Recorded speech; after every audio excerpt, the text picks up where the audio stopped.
Welcome, friend. I'm James, your host, and today we're diving into another captivating episode. Grab a drink, get comfortable, and get ready for a powerful story that's sure to resonate. If something hits home, share your thoughts in the comments. Let's dive in. AITA for wanting to break up over my girlfriend's drunk mistake. Throwaway account because I'm at a crossroads and desperately need some outside perspectives on what went down. I, 28 Mim, have been in a serious relationship with my girlfriend, 26F, for 2 years. At least I thought it was serious. We've shared so many beautiful moments in this sprawling city of Los Angeles, from late-night beach walks to rooftop sunsets overlooking the skyline. I remember that one time we sat on the beach, the sun dipping below the horizon, casting a golden glow over the waves. We talked for hours about our dreams and aspirations, laughing and teasing each other, feeling invincible in our little bubble of happiness. There were times we laughed until we cried, and moments when we found comfort in each other's arms after long days. I genuinely believed we were moving towards something deeper, maybe even an engagement.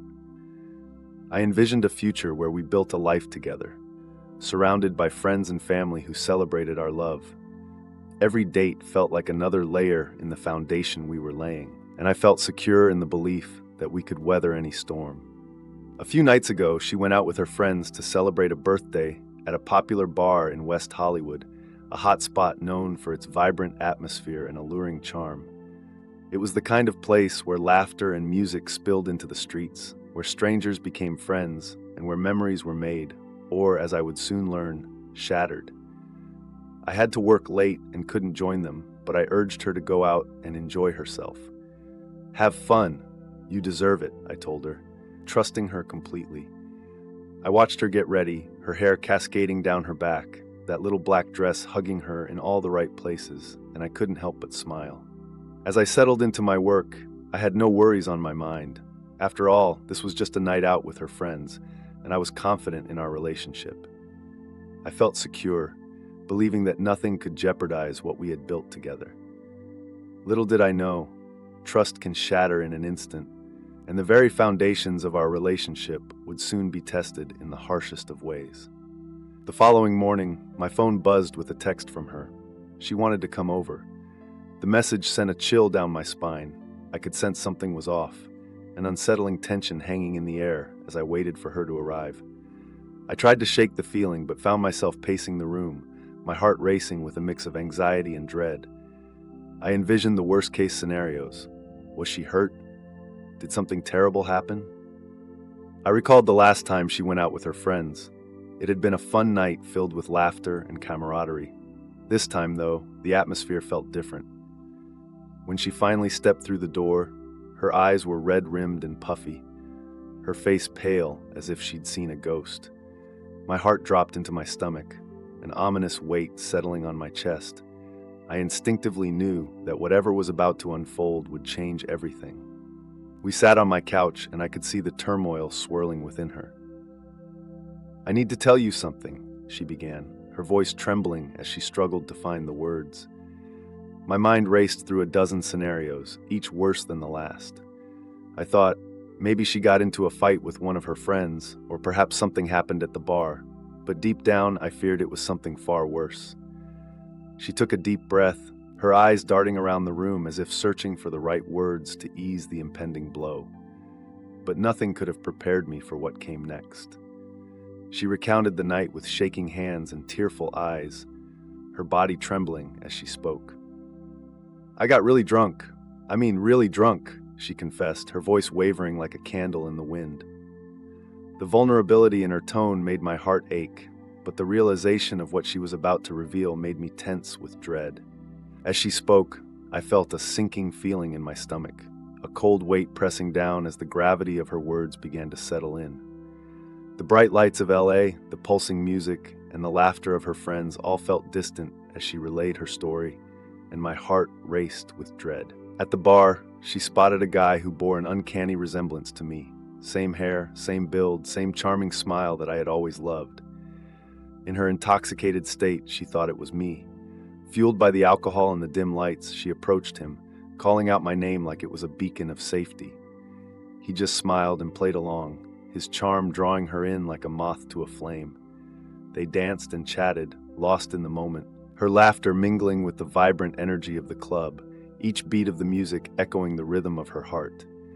The atmosphere was electric, the alcohol loosening her inhibitions, and she found herself swept away by the thrill of the night. They exchanged stories, shared drinks, and before she knew it, they were inseparable, laughing and reveling in the chaos of the evening.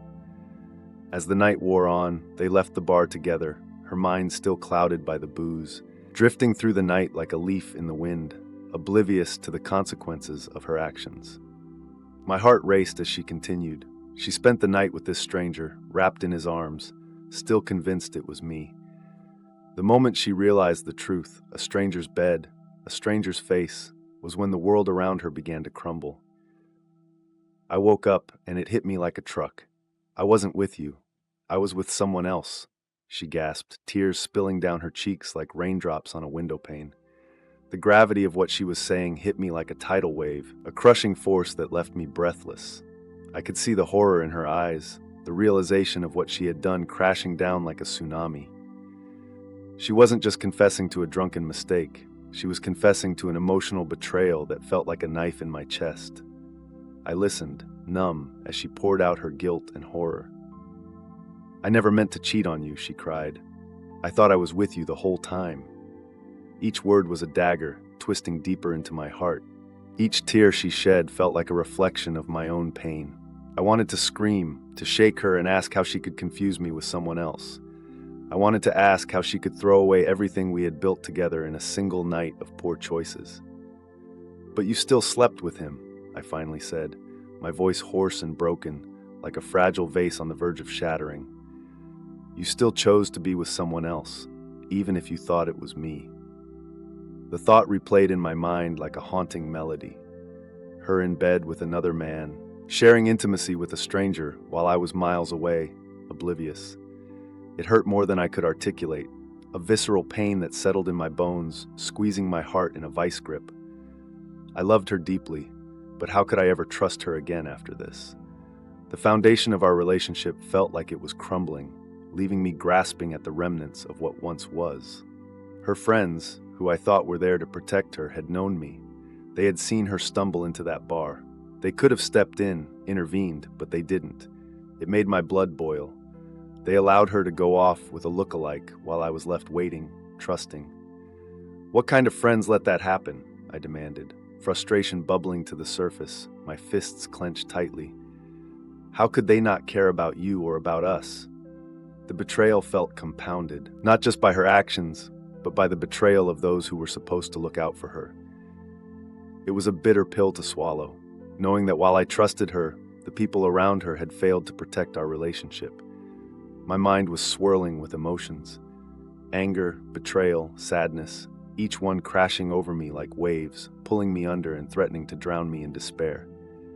For the next few hours, we went back and forth. She pleaded for my understanding, trying to convince me it was all a mistake, a cruel twist of fate brought on by too many drinks and poor judgment. But I couldn't shake the image of her with that guy, her laughter echoing in my ears like a mocking ghost. "I want to believe you, but how do I reconcile this?" I asked, my voice a whisper filled with despair. The betrayal felt too raw, too fresh, like an open wound I couldn't ignore. I searched her face for any signs of sincerity, but all I could see was the guilt etched into her features. She grasped for my hands, trying to find a way to connect, but I felt so far away. Eventually, I told her I needed time to think, but deep down, I knew I was grappling with something far more profound. I was struggling with my insecurities, my fear of betrayal. I've always been wary of trust in relationships, and now I felt the ground shifting beneath my feet, the very foundation of our love trembling. Days passed, and I replayed the events over and over in my mind, trying to find a way to process everything. Friends urged me to consider if I could move past it, but I realized I was becoming more entrenched in my doubts. I saw the holes in her story, the moments where her narrative didn't align. I couldn't ignore the fact that she had crossed a line, even if it was blurred by alcohol. The idea of forgiveness felt like a distant dream, slipping further away with every passing hour. Each interaction with her became a painful reminder of the betrayal, the trust that had been shattered, and the love that felt tainted. I found myself distancing from her emotionally, struggling to engage in conversations that once felt so natural and effortless. Instead of sharing jokes and stories, I was met with silence, heavy and suffocating, as I grappled with the reality of our fractured relationship. Every time my phone buzzed with a message from her, my heart raced, a mix of hope and dread coursing through my veins. I would stare at the screen, fingers hovering over the reply button, contemplating whether I could bring myself to respond without letting my pain spill over. Her texts were filled with apologies and assurances of her love, each one pulling at my heartstrings, yet deepening the wound. I often found myself staring out at the skyline from my apartment, the bright lights of the city reflecting my tumultuous feelings.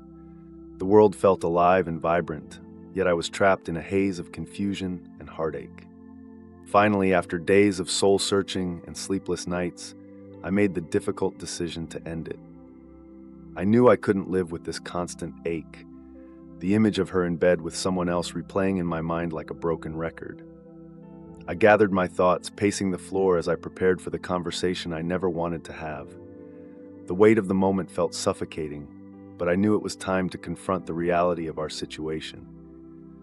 I dialed her number, each ring echoing in my mind like a countdown to an inevitable explosion. When she answered, her voice was shaky, filled with uncertainty. "Hey, is everything okay?" she asked, but I could hear the underlying worry in her tone. My heart sank as I opened my mouth to speak. "I can't do this anymore.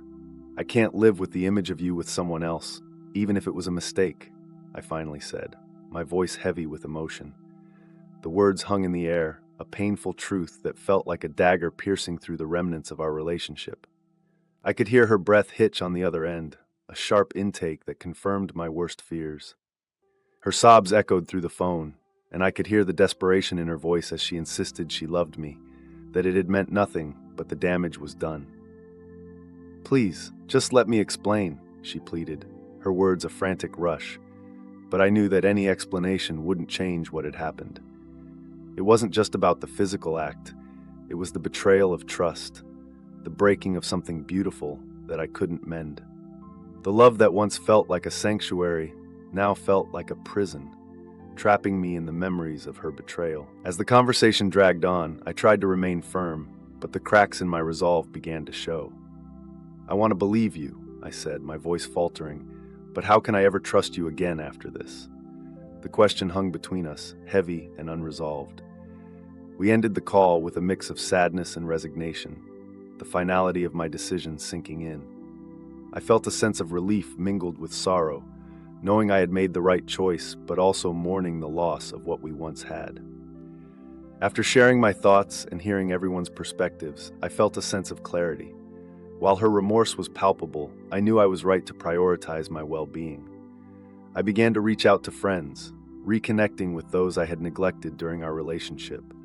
We reminisced about good times, shared laughs, and slowly began to mend the wounds I had inflicted upon myself by holding on to a love that had become a source of pain.